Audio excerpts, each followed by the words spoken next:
Lo distinto te ha encontrado. Esto es Infinita Podcast. Encuentra nuevos episodios cada semana. Suscríbete.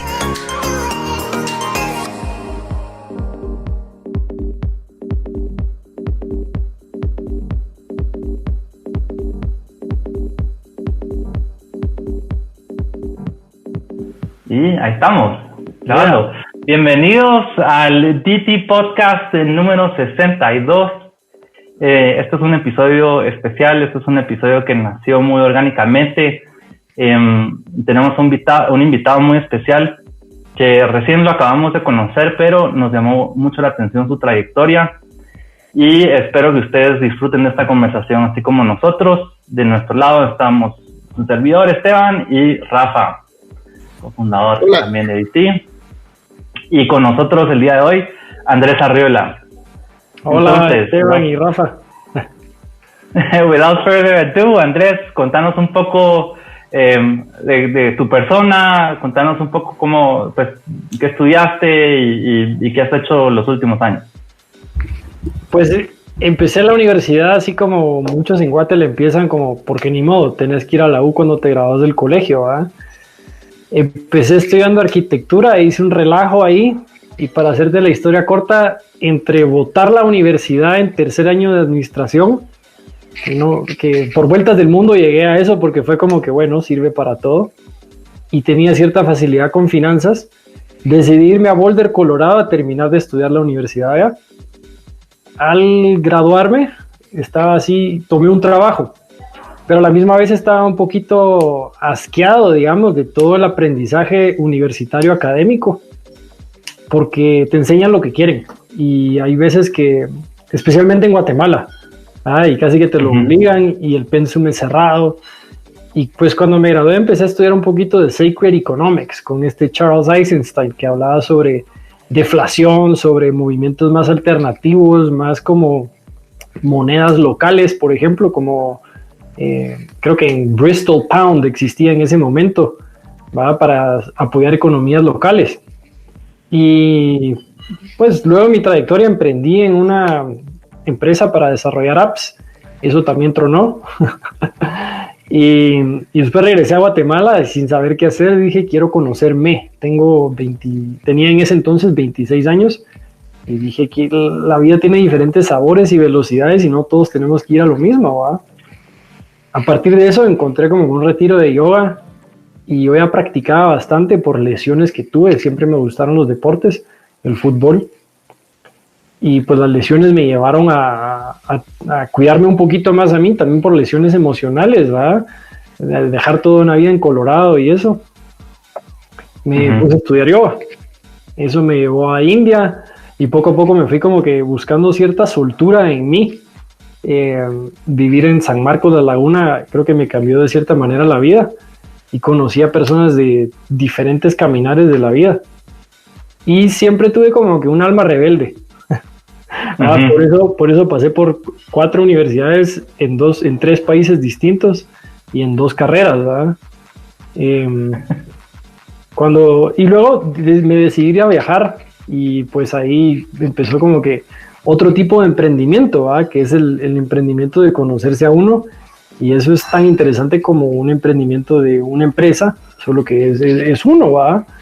Y dije, no quiero trabajar en mis 20s porque lo que puedes hacer a los 20s realmente es lo mejor que puedes hacer es jugar y divertirte, porque después se te olvida, ¿verdad? Y si tenía la oportunidad, pues aproveché al máximo eso que podía, y entre eso, como te comentaba antes, hice un viaje que dije, me voy, no tengo hijos, no tengo deuda, no tengo ninguna responsabilidad más que sobrevivir si es que quiero, ¿verdad?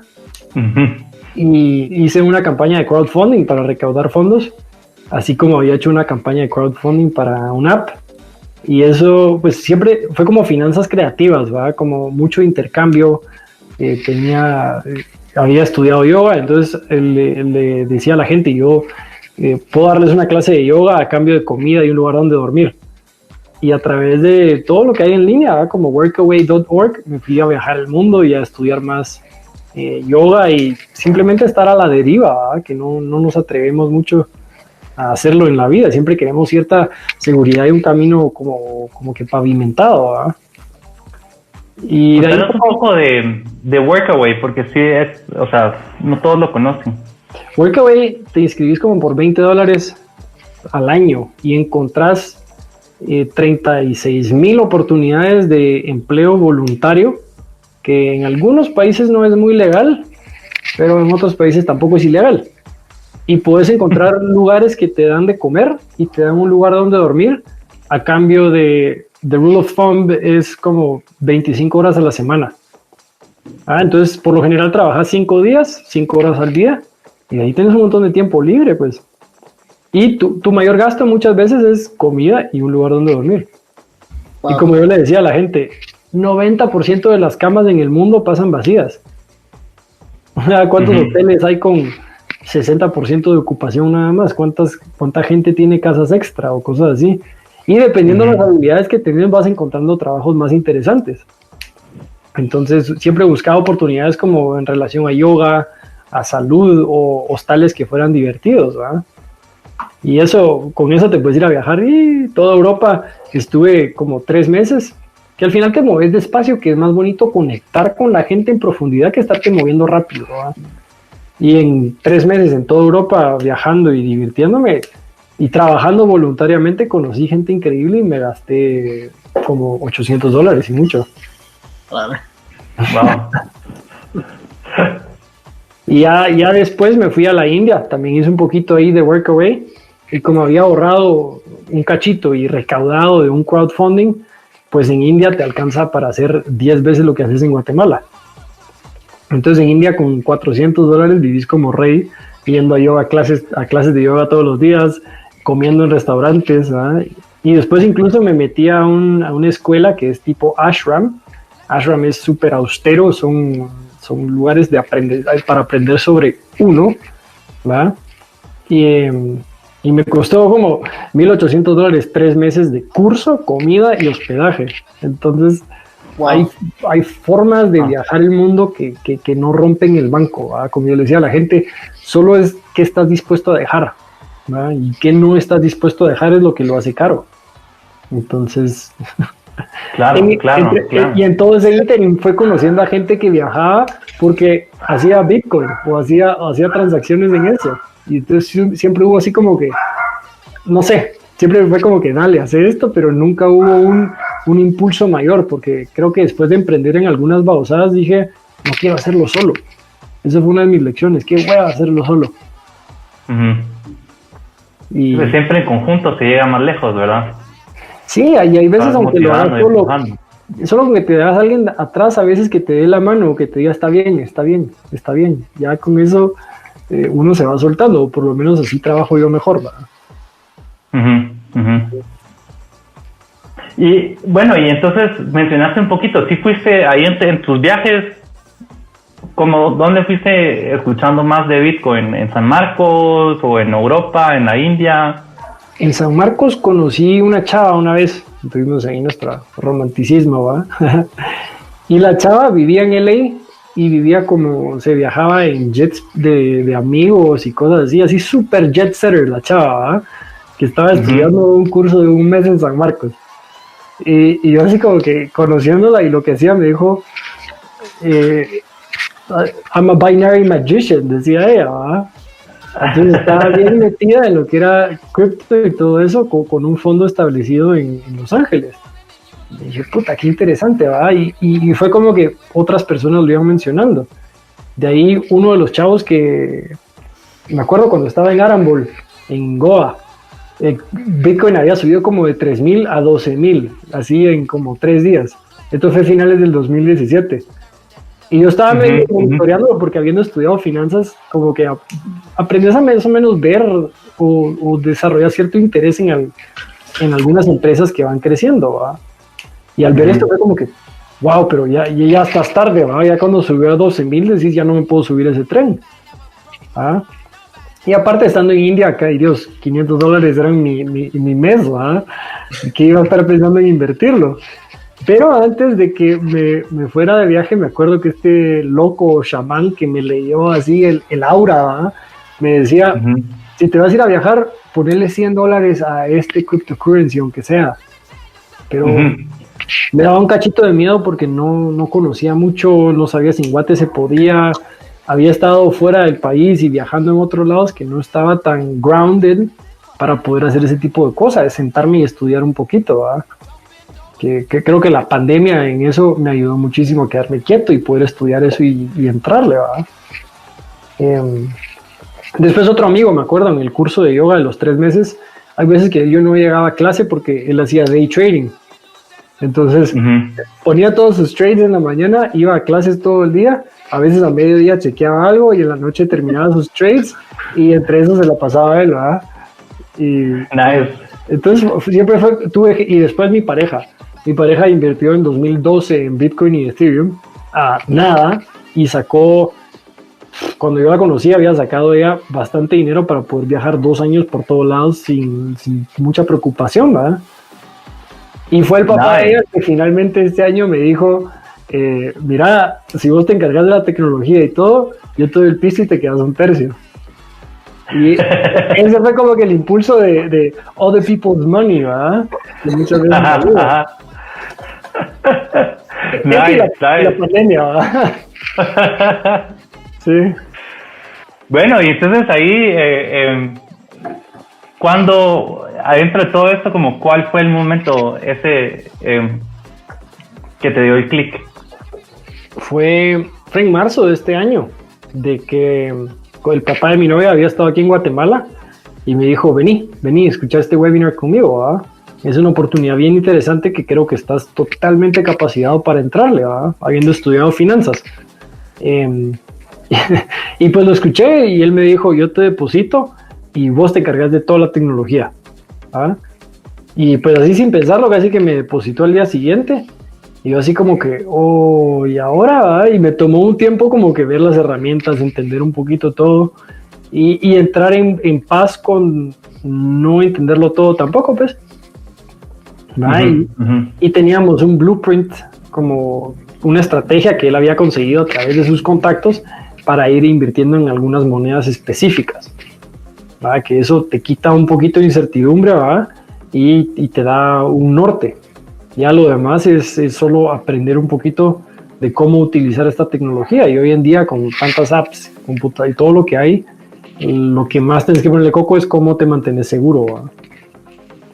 Ya después de eso fue un no-brainer. Dije, esto es como Wolf of Wall Street invirtiendo en penny stocks.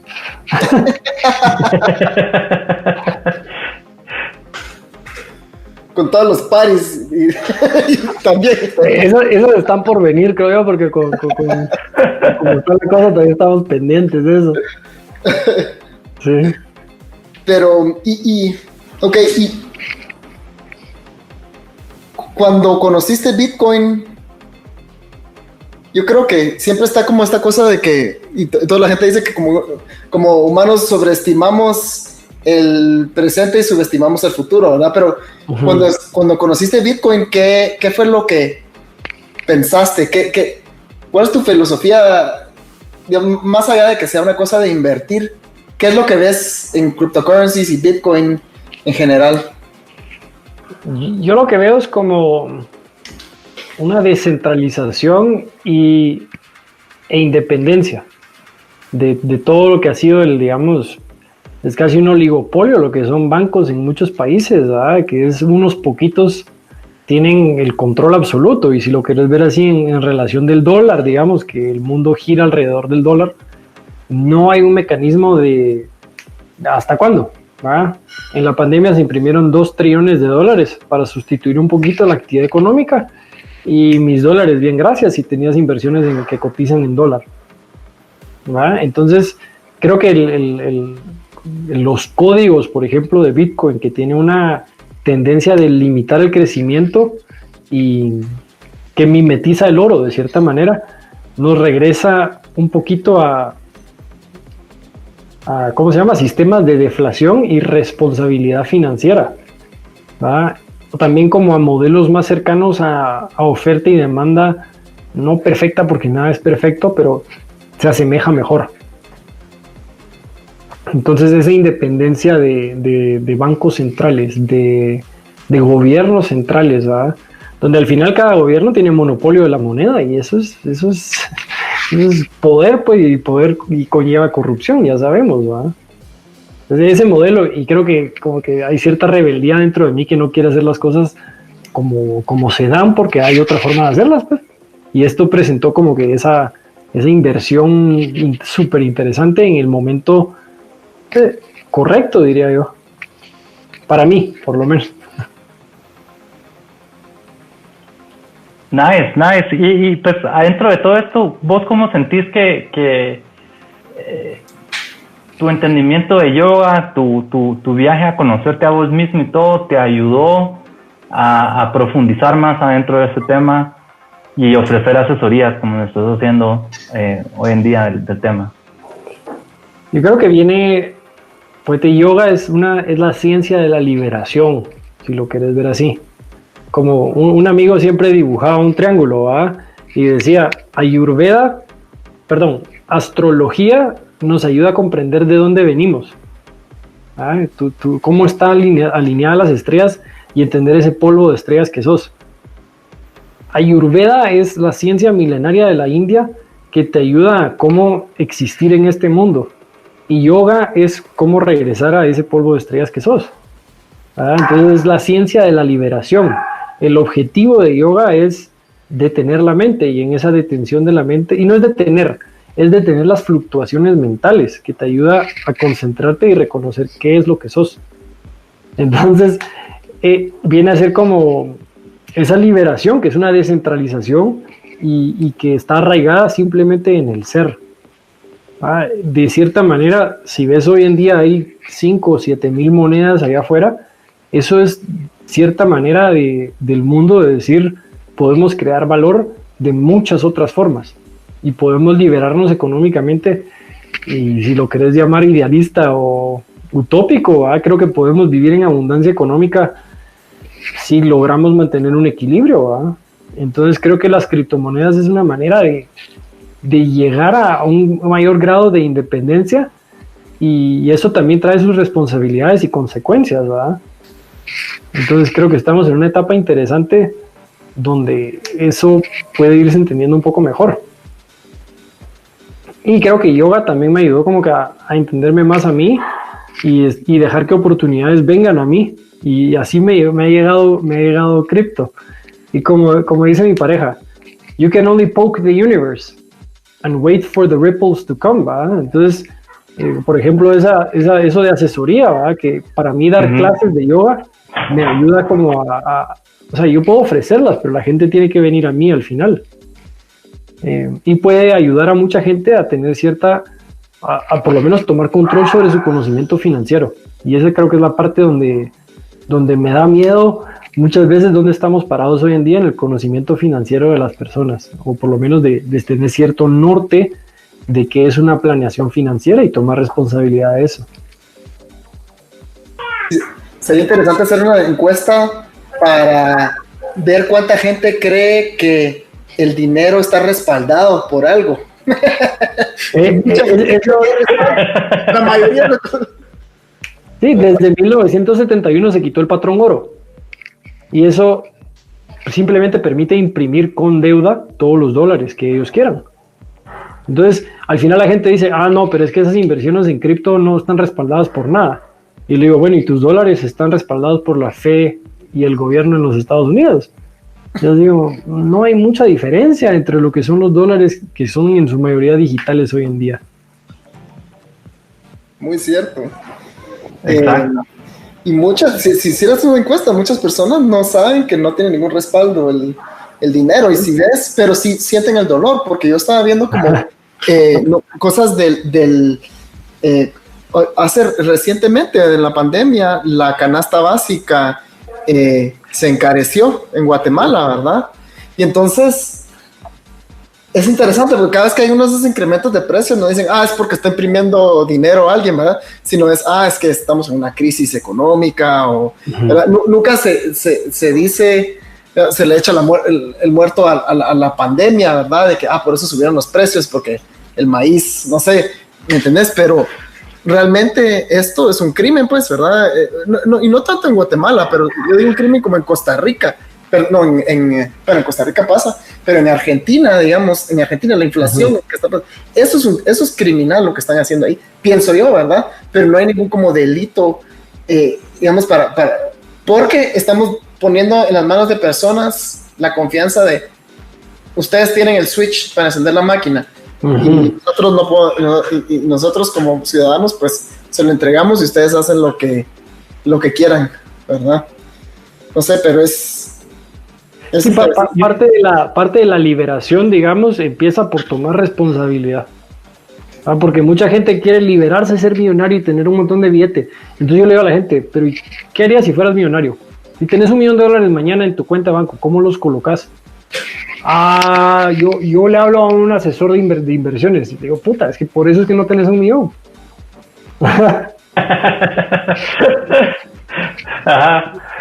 Porque entonces, si querés tener $1 millón, tal vez empezar por aprender a manejarlo.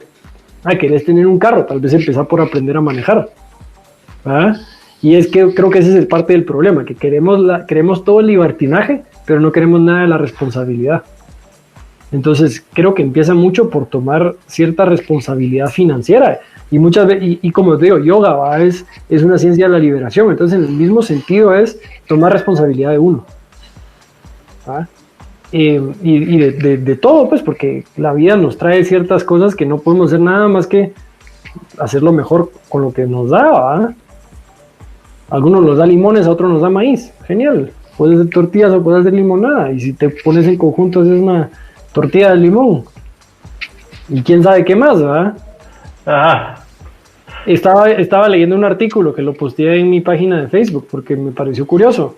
MarketWatch sacó la tasa de ¿cómo se llama? Alfabetismo financiero, ¿va? O Financial Literacy.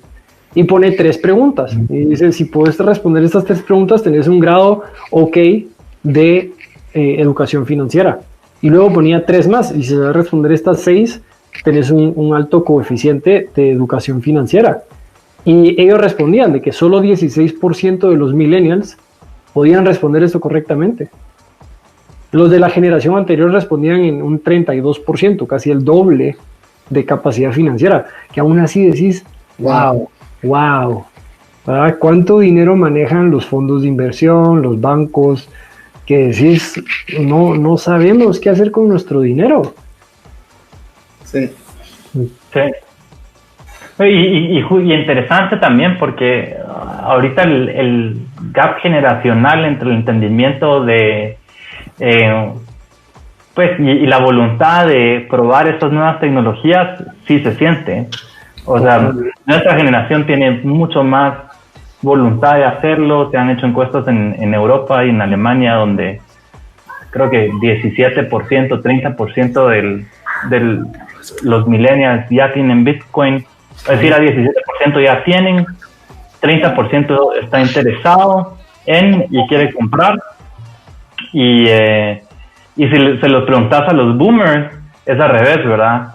Ahí sí conocen más, pero creo que no se dan el tiempo para entenderlo también. Entonces, por eso no entran, no lo entienden, y por eso también hay como que cierto resguardo a iniciar con esto, ¿verdad? Y empezar a entenderlo. Y una de las cosas que le decía y que le continúo diciendo a la gente, ¿va? Es que pues, estudiando finanzas, mucho de lo que estudias es riesgo. A mí siempre me gustaron los deportes de acción y adrenalina, y con todo eso conlleva riesgo, ¿va?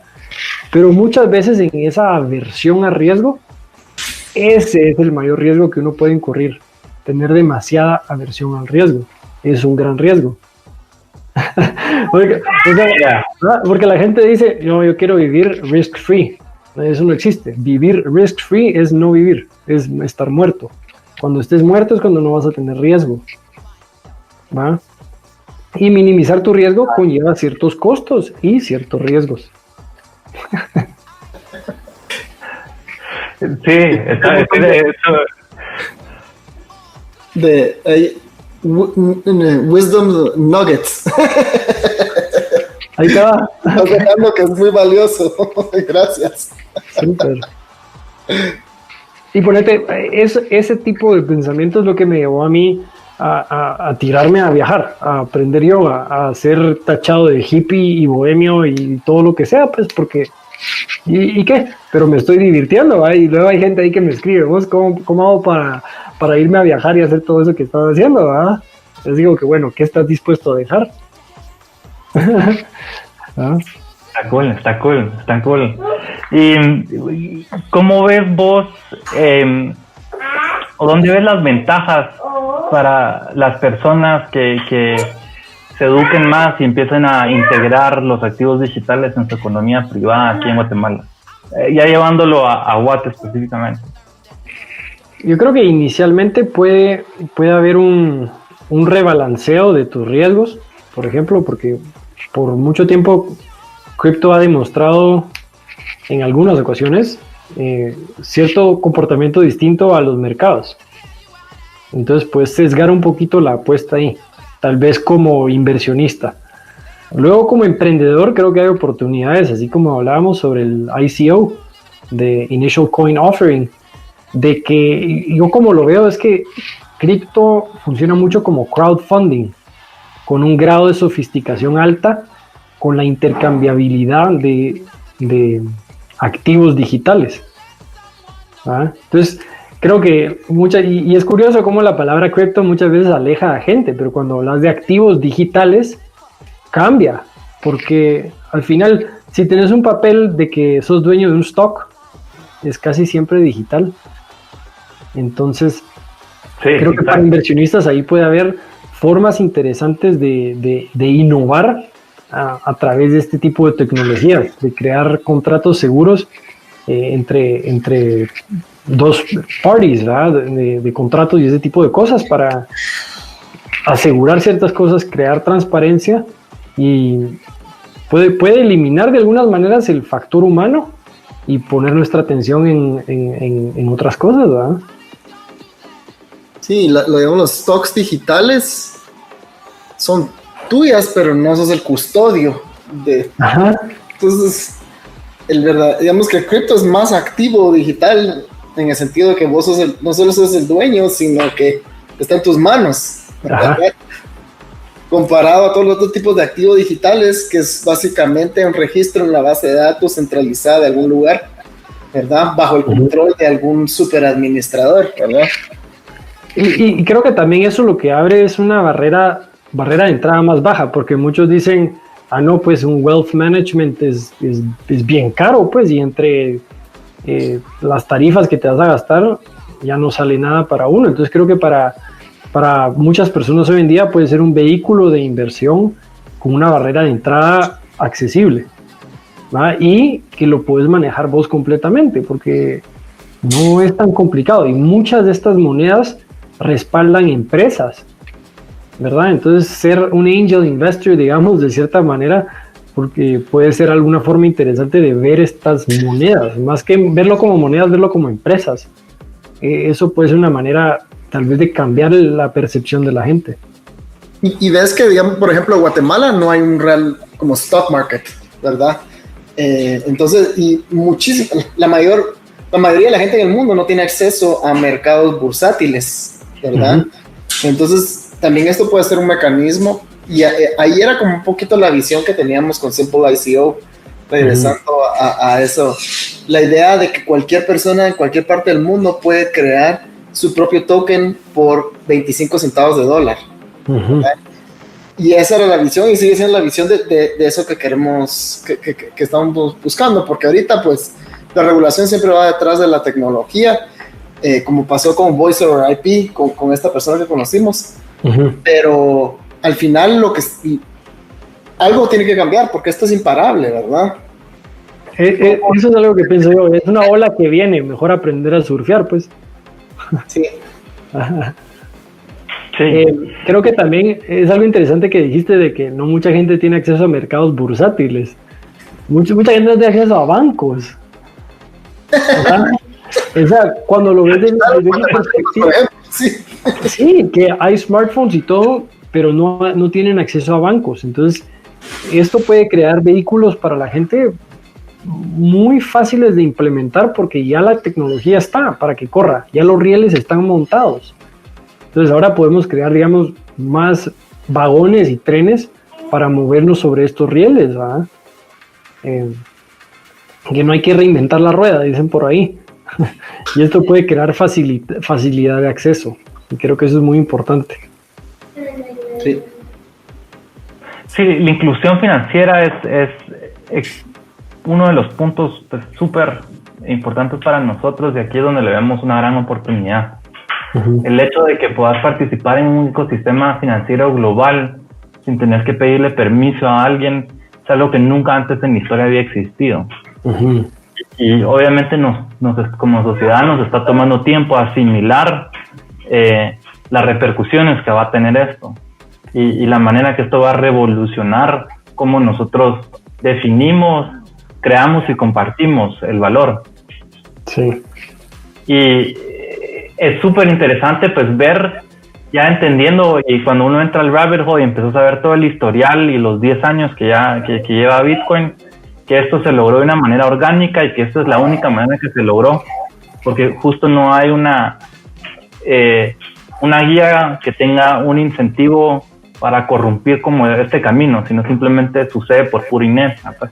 Uh-huh. Es validación de usuarios, pues, que es lo que decía de que mimetiza una economía utópica un poquito mejor o más cerca, porque es por validación de los usuarios lo que ves en los volúmenes de ciertas monedas y la velocidad del intercambio, ¿verdad? ¿A qué te referís con la validación de los usuarios? ¿Podrías expandir en eso?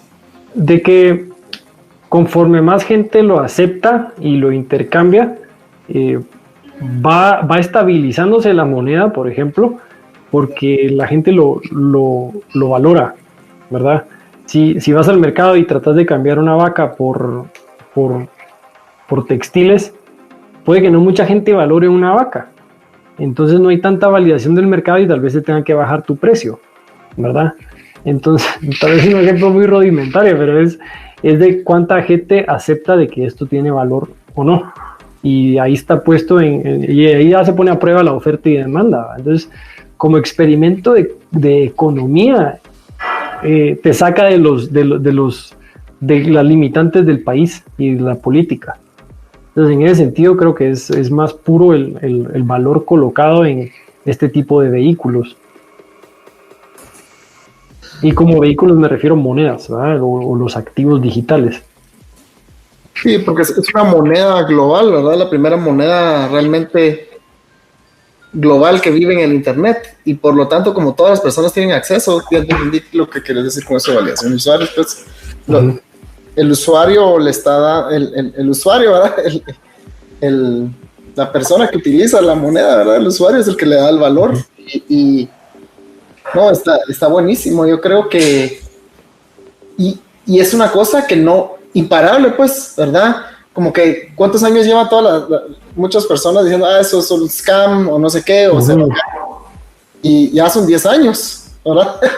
Sí, y cuando ves de 2016 para hoy en día, creo que valía 16 billones el mercado, el market cap de todo cripto. Y hoy en día estamos como por 330 por ahí, ¿sí? ¿Verdad? Que decís el crecimiento que ha tenido y la velocidad de la adopción, es como le digo a la gente, en finanzas y en tecnología es donde hay más resistencia al cambio. Pero son cambios que a veces no puedes resistirte. Hace 20 años nadie tenía smartphones. Hoy todo el mundo los tiene. Y creo que en banca es uno de los lugares donde menos se ha innovado en los últimos años. Siento que siguen siendo los mismos jugadores, el mismo modelo de ciertas formas. Tal vez se crean más vehículos como activos, ¿verdad? De options o futures y derivatives y un montón de cosas que a veces decís, ¿y cómo empaquetaron todo eso? Credit default swaps, ¿verdad? En el 2007, 8, 9. Eso es necesario, sí. Que cuando ves lo que hay detrás y los nombres tan lindos que les ponen que solo confunden a la madre, ¿verdad?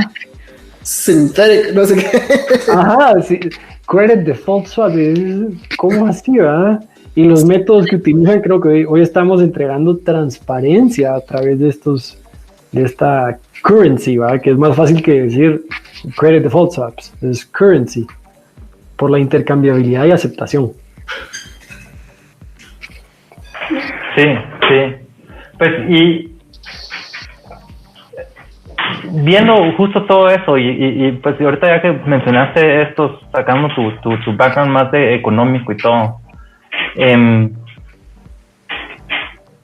yo siento que a veces muchas personas les cuesta como entender y valorar el ecosistema porque están usando sistemas tradicionales, como que está detrás y todo. Siempre recomiendo que esto realmente son redes y como network tienes que usar Metcalfe's Law para realmente poder darle un valor, ver cuántos usuarios están, la cantidad de nodos, también te va a dar cierta indicación a la solidez de la red. O sea, Bitcoin llevamos más de 250,000 nodos alrededor del mundo ya. ¿Qué ves ahí cuando empezás con tus conversaciones con personas tradicionales de economía? ¿Qué es lo que más les cuesta como entender de este concepto? Creo que les cuesta entender como el valor que está detrás, como y qué respalda esto. ¿Vale? Entonces yo muchas veces les digo, bueno, ¿y qué respalda el dólar? ¿Vale? Y es la aceptación. Conforme más aceptación, más se va a ir estabilizando los precios, por ejemplo.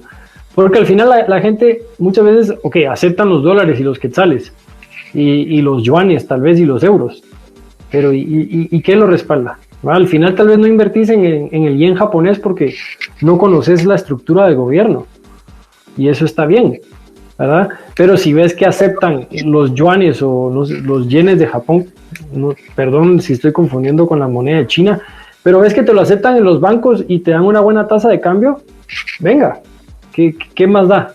Ajá. Entonces creo que entenderlo como un vehículo de intercambio puede ser algo mucho más fácil que entenderlo como el valor que está detrás. Ya, si quieres invertir a largo plazo, tal vez puedes investigar todo el white paper de qué está detrás, que muchas veces son compañías. Sí, no, yo te decía que un usuario, la aceptación también va a venir de qué tanto te sirve, ¿verdad? Hacemos un negocio y me pagas en yuanes, yo no te lo acepto porque no me sirve, digamos, ¿dónde lo voy a cambiar? ¿Cómo? ¿Me entendés?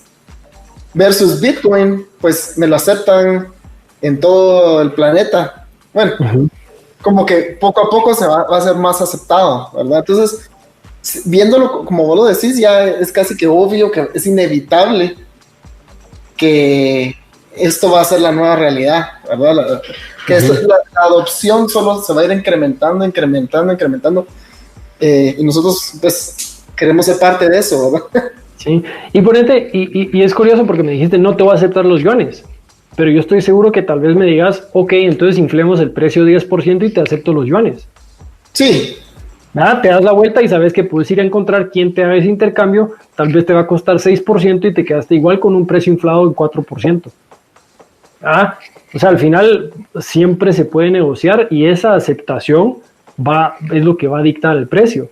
Es pura oferta y demanda, sin inflaciones, porque digamos cuando ves el código de Bitcoin, empiezan en un core de en medio y saben que van a topar.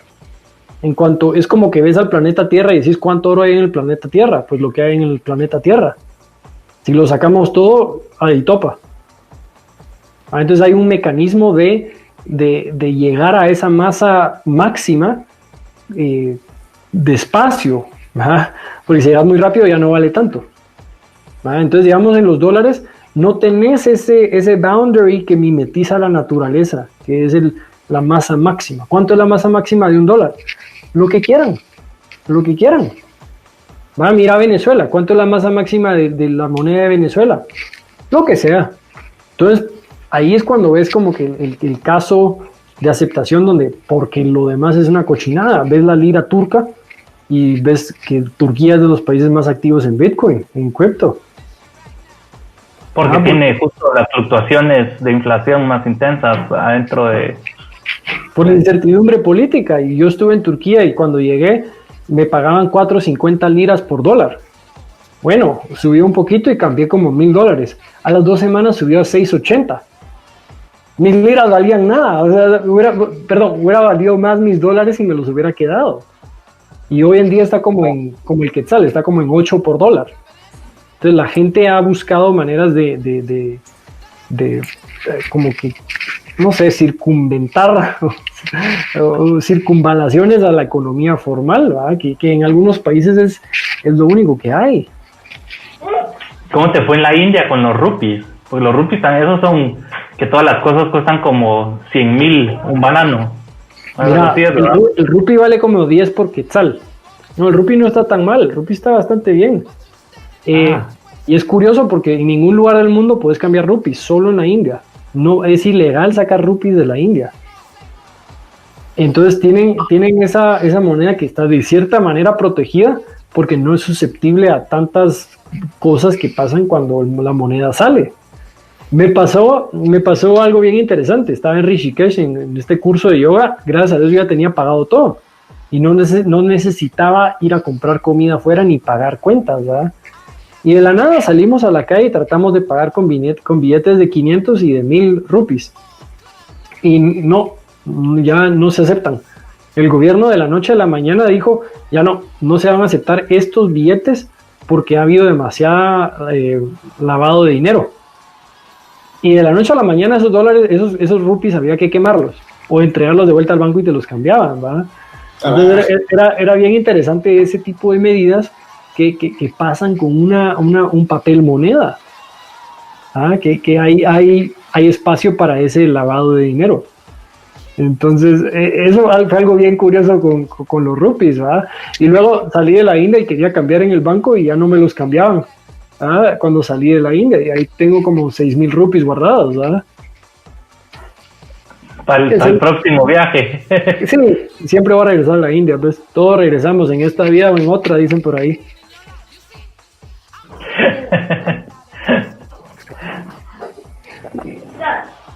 Y es interesante eso, yo no sabía que no podía sacar los rupees de la India, la verdad. Solo he visto como que su relación forzada, digámosles, con el mundo de los activos digitales, de Bitcoin específicamente, como que les ha costado poner un margen regulatorio favorable para que eso florezca. Incluso estaba viendo que no ha tardado tanto ahora. Incluso estaba viendo que hicieron algunos intercambios ilegales en lo que son cripto. De que no podés establecer cripto para cambiar tus rupees a cripto. Sí, pero hace como unos 6, 7, 8 meses, algo así, o tal vez un año, leí de que ya habían abierto el ecosistema. Y entonces llegaron un par de empresas, empezaron ya con casos de cambio formal, porque ojo, siempre se hubo en toda esta trayectoria, sí había acceso a Bitcoin, pero era justo un proceso, pues, lograr obtenerlos y el intercambio y toda la onda, porque efectivamente estabas haciendo algo afuera del margen definido como legal. No es de que era ilegal, sino simplemente no estaba bien definido. Sí. Entonces, de cierta manera, estaba prohibido. Eso es como ellos interpretan la ley. Aquí en Guatemala es diferente. Si no está en la ley, pues no es ilegal. Si no dice que no. Ajá. Sí. Exacto. Y, en fin, entonces entraron estas empresas, invirtieron un montón de dinero y hace poco empecé a leer de que otra vez estaban de que, no, mejor sí lo cerramos. O dónde está mi COP como estado, pues, o sea, creo que eso todavía en esa parte de definición ahí. Creo que va bastante por ahí, porque de por sí el país, digamos, como Guatemala, ¿verdad? Que vive mucho de la economía informal. Entonces no sé si algo digital abre demasiadas puertas a una, digamos, casi que fuga de capital, ¿verdad? Por buscar opciones digitales. Sí, aunque siento que si o sea, si querés, podés fiscalizar Bitcoin mucho mejor que cualquier sistema cash informal, pues. Lo único es que la SAT tiene que saber cómo. Eso es todo. pero el historial está todo ahí, lo puedes rastrear todo y solo tenías que tener pues también esos softwares para poder llevarlo y ya pudieras digitalizar por completo la economía. Es como digamos, en sustancias ilícitas, ¿va? O drogas, de que quieren hacerlo ilegal, pero porque ¿dónde está el COT? ¿Va? Donde todo el ecosistema podría beneficiarse, incluso quienes consumen las drogas, de que fuera regulado, ¿va? Porque ahí se puede percibir impuestos y un bienestar y una cultura más abierta, ¿va? Entonces, siempre que hay como cierta prohibición, abre otras puertas. Claro, y eso lo podemos ver ahí directamente con los estadounidenses que han legalizado el consumo de productos derivados de cannabis y están trayendo millones que antes no estaban facturando, pues. Sí, yo viví en Colorado y justo fue cuando se legalizó el uso recreacional de la marihuana en el 2013. ¿Ah? Entonces han creado a partir de ahí como 40,000 empleos y una industria de $20 billones, si no es que más. Y todo eso se estaban perdiendo. Y ahí van, incluso el gobierno federal les dijo no va a haber funding para carreteras y cosas así. Y los de Colorado dijeron, ¿y qué? Lo sacamos en impuestos del cannabis. Y hoy en día... Exacto, los colegios, todo eso invirtieron en el colegio. Y hoy en día las farmacéuticas ya los ves ahí que quieren buscar sacar cosas con CBD y CBG, ¿verdad? Que es algo súper interesante para la medicina, como una mezcla, ¿verdad? Y creo que eso es lo que hay que buscar, ¿verdad? De buscar híbridos. No tiene que ser solo el quetzal o solo el dólar en algunos países. Puede haber bienestar con todos y como le digo, en muchos aspectos, ¿verdad? Siempre vemos como, digamos, los banqueros tradicionales ven cripto como competidores y nos van a quitar toda esta plata, ¿verdad? Pero yo creo que muchas veces somos colaboradores en esto, pues. Entonces ahí es donde se puede encontrar fuerza, creo yo, buscando, no es ni blanco ni negro, pues es un montón de grises. Y creo que ahí es donde puede beneficiarse todo el ecosistema, porque creo que en algún momento se ha beneficiado solo unos, ¿va? De los primeros que lo adoptan. Bueno, y efectivamente, entre más cerca estás a la fuente, más vas a recibir, ¿verdad? Claro, y mientras más lejos, más fuerte el chicotazo como de un downturn económico, ¿verdad? Sí, bueno, sí. Sí, porque el sistema actual de cómo funciona el dinero es un bien que produce el Estado, digamos, para los ciudadanos, pero hay gatekeepers, hay personas que controlan el acceso a este bien público, ¿verdad? No personas, bueno, sí, personas al final, pero organizaciones que no digo que sean malas, pero buscan un retorno sobre la inversión. Entonces, para darte acceso a este bien público, tiene que ser rentable para alguien más darte acceso, ¿verdad? Y yo creo que esa es la parte que está injusta. Que yo tengo que yo para poder tener acceso al dinero digital, tengo que ser suficientemente rentable para otra institución, ¿verdad? Para alguien más. Y eso sí, tal vez es un punto que a mí me frustra, me causa mucha frustración de muchas personas están excluidas por eso mismo, ¿verdad? Y no creo que sea no le quiero dar acceso porque es por ideología ni nada así, simplemente el sistema capitalista que está atado a un sistema de producción de dinero controlado por solo pocos, produce eso, ¿verdad? Porque se vuelve como un oligopolio que controla el acceso a este recurso, ¿verdad? Entonces, sí, yo creo que esto puede cambiar y los gobiernos pueden ver la oportunidad de decir, ok, bueno, esto viene porque viene, ¿verdad? ¿Cómo hago para yo participar en esto y que sea un beneficio para los ciudadanos porque si viene, ¿verdad? Nadie lo va a poder parar, siento yo. Entonces, tratar de hacerlo ilegal y bloquearlo solo va a generar como en las drogas, pues, un mercado oscuro que... inflan el precio. inflar el precio, causar criminalidad, corrupción, cooptación del gobierno, todas las cosas terribles que estamos viviendo por la criminalización de las drogas, ¿verdad? Tiene el potencial de ocurrir eso si los gobiernos no se ponen pilas y dicen, ok, bueno, esto vino para quedarse, ¿cómo lo usamos para nuestro beneficio, para el beneficio del país?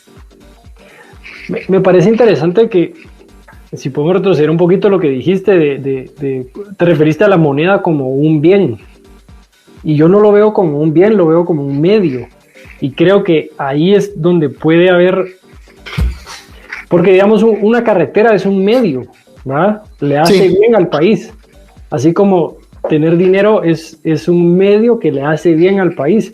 Entonces, ¿por qué el gobierno tiene que echarse toda esa responsabilidad encima y ponerlo sobre sus hombros de crear estos medios, cuando puede ponerse de afuera? Y eso es capitalismo de verdad, ¿vale? Lo que pasa es que vivimos en un capitalismo de pocos privilegiados.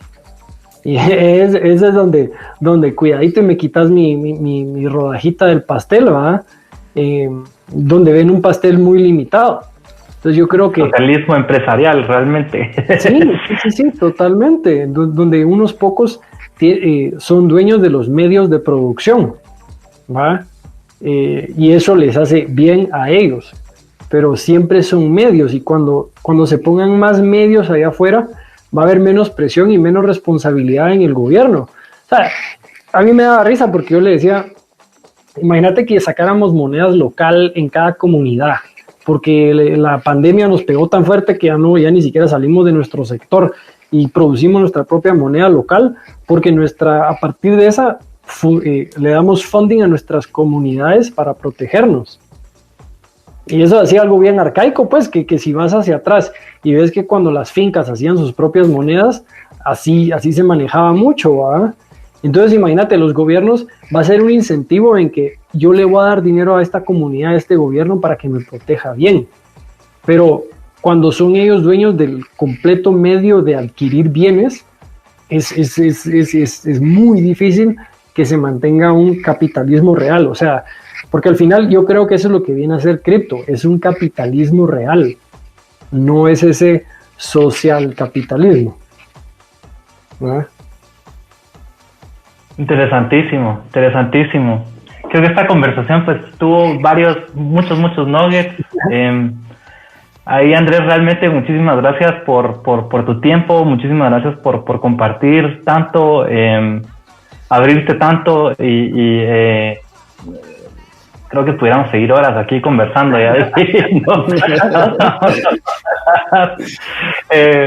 Pero pues no sé si quieres dar tus últimas palabras para wrap it up. No, y por favor, compartirnos también tus redes y todo para que pues, la gente pueda alcanzarte y contactarte. Y pues también, o sea, diciéndolo acá, Andrés ofrece asesoría sobre activos digitales. Entonces, si tienen preguntas, quieren informar más, por favor, contáctenlo, hablen con él. Y sí. Y clases de yoga también. Clases de yoga. No, quiero agradecerte, Esteban, por la oportunidad, y Rafa, de compartir esta excelente conversación. Podríamos seguir, porque al final es casi una discusión econofilosófica, ¿verdad? Donde hay muchísimas formas de ver esto, y creo que podemos seguir expandiendo conciencia, ¿verdad? Al final es lo que me gusta enseñar en yoga, ¿verdad? Que creo que es donde este medio como criptomoneda viene a expandir, a abrir completamente la mente a mucho más de lo que puede ser esto, ¿verdad? De cómo podemos vivir, de cómo podemos adoptar tecnologías, ¿verdad? Porque al final yo lo veo como lo mismo. Yoga es una tecnología, criptomonedas es otra tecnología, ¿verdad? Que nos sirve para vivir en esta vida, en este planeta Tierra, y quién sabe a dónde nos pueda llevar esto, ¿verdad? Creo que siempre abrir la mente y abrirnos a posibilidades es el único camino, porque duela a quien le duela, pues. Así que muchas gracias por compartir esta tarde y invitarme al programa. Ha sido un gusto y estoy a las órdenes. Gracias. Rafa. No, sí, gracias por toda la sabiduría, Andrés. Estamos agradecidos y pues queremos poder seguir conversando pronto. Estamos en contacto. Bueno, muchas gracias. Con esto cerramos TT episode number 62. Súper, ya. Luego, feliz día. Adiós. Bye bye.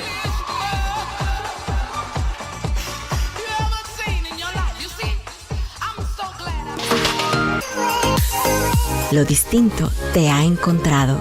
Esto es Infinita Podcast. Encuentra nuevos episodios cada semana. Suscríbete.